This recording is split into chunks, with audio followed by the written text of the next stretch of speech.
మొత్తానికి ఉన్నతమైన ప్రమాణాలతో విద్యను అందించడమే ధ్యేయంగా జయశంకర్ జిల్లా కేంద్రంలో సంకల్ప్ పాఠశాల నెలకొల్పారు. మొత్తానికైతే ఇక్కడ ఈ విద్యా సంవత్సరం నుంచి పాఠశాల ప్రారంభం కాబోతుంది. ప్రారంభోత్సవం కూడా ఈ రోజే జరగబోతుంది అంగరంగ వైభవంగా. ఇక ఈ పాఠశాలకు సంబంధించి మరి ఎటువంటి ఫెసిలిటీస్ ఉన్నాయి, అదేవిధంగా విద్యార్థులకు సంబంధించి ఏ విధంగా ఉన్నతమైన విద్యా ప్రమాణాలు అందిస్తున్నారు తదితర అంశాలు మనతో పాటు మాట్లాడడానికి సంకల్ప్ పాఠశాల ప్రిన్సిపల్ భవిత గారు ఉన్నారు. వారితో అడిగి మరిన్ని విషయాలు పంచుకునే ప్రయత్నం చేద్దాం. నమస్తే మేడం. నమస్కారం. కంగ్రాచులేషన్స్. మొత్తానికి అయితే పాఠశాల ఈరోజే ప్రారంభం కాబోతుంది. Thank you very much. So మొత్తానికి ఏ క్లాసులతో ఈ పాఠశాలను ప్రారంభించబోతా ఉన్నాం? నర్సరీ నుంచి 7th క్లాస్ వరకు అండి.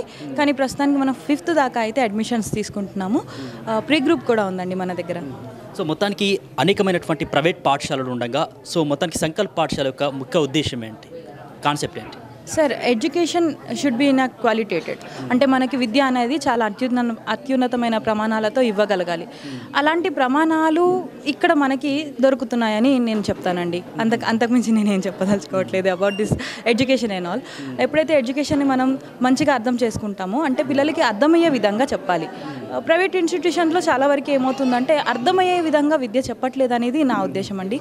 అంటే నేను ఏ విద్యా సంస్థని డిమోట్ చేయట్లేదు, కానీ మా విద్యా సంస్థకి ఉన్న ఒక స్పెషల్ క్రైటీరియా ఏంటంటే పిల్లలకి అర్థమయ్యే విధంగా వాళ్ళు ఎలాగైతే ఆటపాటలతో నేర్చుకుంటారో ఆ విధంగా మేము విద్యను అందిస్తాము. అదే మా మోటో కూడా.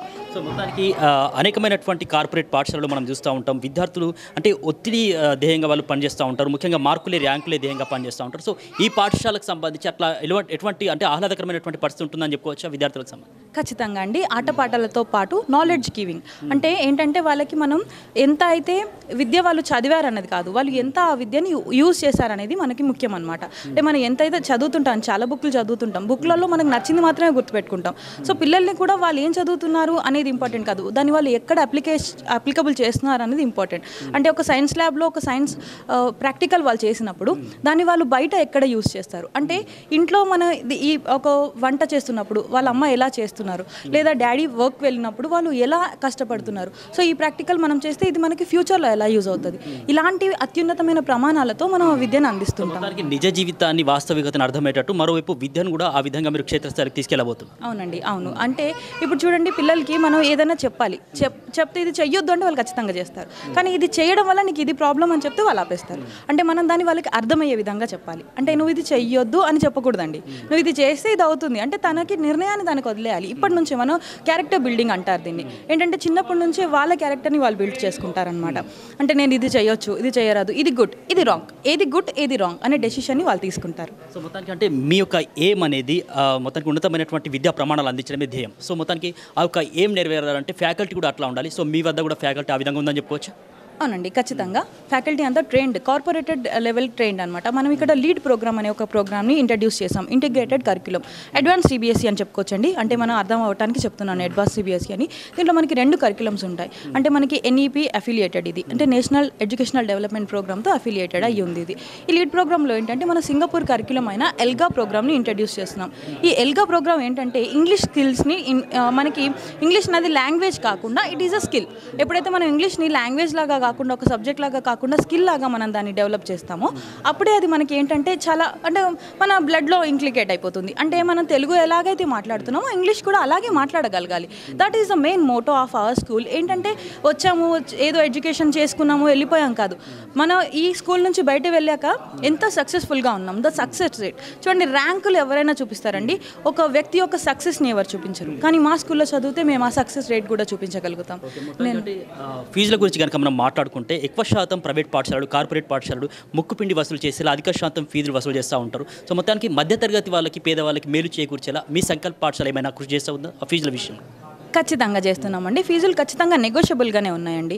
అంటే ఒక మధ్యతరగతి వ్యక్తి ఏం ఆలోచిస్తాడంటే నా పిల్లల భవిష్యత్తు బాగుండాలని ఆలోచిస్తారు, బంగారు భవితకు బాటలు వేస్తాడు.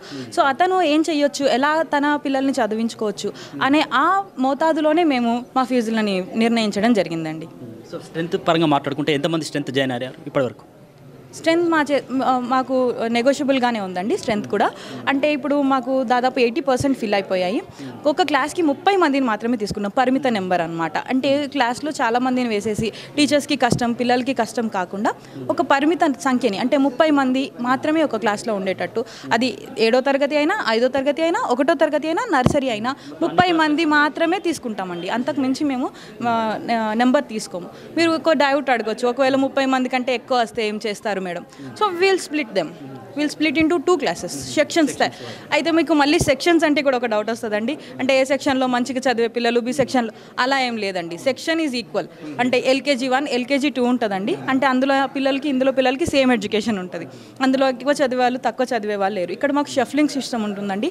ఎవరైతే ఫస్ట్ బెంచ్లో ఎవరు కూర్చున్న వాళ్ళు లాస్ట్ బెంచ్లో నెక్స్ట్ డే కూర్చుంటారు. షఫ్లింగ్ సిస్టమ్ చేస్తాం. అంటే ఈ పిల్లవాడికి ఇది ఫస్ట్ బెంచ్, ఇది లాస్ట్ బెంచ్ అనేది లేదు. చిన్నప్పటి నుంచి కూడా తనకి మేము క్యారెక్టర్ బిల్డ్ చేస్తున్నాం, డిసిప్లిన్ బిల్డ్ చేస్తున్నాం, క్యారెక్టర్ బిల్డ్ చేస్తున్నాం. So he will be develop himself what is good and what is wrong. చిన్నప్పటి నుంచే ఏది నిజం, ఏది అబద్ధం, ఏది మనం చేయాలి, ఏది మనం చేయకూడదు, మన లైఫ్లో నిజ జీవితంలో ఎలాంటి ప్రమాణాలను మనం మెయింటైన్ చేయాలి అనేది పిల్లలకి ఇప్పటి నుంచే నేర్పిస్తామండి. సో మొత్తానికి ఓవరాల్గా భూపాలపల్లి ఏరియాకి సంబంధించి అన్ని వర్గాల ప్రజలు ఇక్కడ ఉండేటటువంటి పరిస్థితి. సో విద్యార్థుల తల్లిదండ్రులకు ఏం చెప్తారు మేడం మీ సంకల్ప్ పాఠశాల తరపు నుంచి? సంకల్ప్ అనేది బంగారు భవితకి బాట వేస్తుందండి. మీ పిల్లల యొక్క భవిష్యత్తుని మా చేతులకు మీరు అందించడం వల్ల మీ పిల్లల యొక్క సక్సెస్ రేట్ని మీరు చూడగలుగుతారు. ప్రతి ఒక్క తల్లిదండ్రులకు, పిల్లలకు నా శుభాభినందనలు. మరియు నేను చెప్పేది ఒకటే, మీరు ఎప్పుడైనా కూడా ఒక మంచి ఎన్నికను, ఒక మంచి మన్నికను కావాలనుకుంటే సంకల్ప్ స్కూల్ మీ ముందు ఉంటుంది. Thank you so much madam. So మొత్తానికి ఇది విద్యార్థులకు సంబంధించి బంగారు భవితకు బాటలు వేసే ఉద్దేశమే ధ్యేయంగా, మొత్తానికి ఉన్నతమైనటువంటి విద్యా ప్రమాణాలు అందించడమే ధ్యేయంగా సంకల్ప్ పాఠశాలను నెలకొల్పడం జరిగింది. అదేవిధంగా మరి జీవితంలో ఉన్నటువంటి వాస్తవికతను విద్యార్థులకు అర్థమయ్యే విధంగా ఇక్కడ బోధన కూడా ఉంటుందని ఇక్కడ సంకల్ప్ ప్రిన్సిపల్ భవిత చెప్తా ఉన్నారు. వీడియో జర్నలిస్ట్ భాస్కర్తో సమీర్, RB న్యూస్.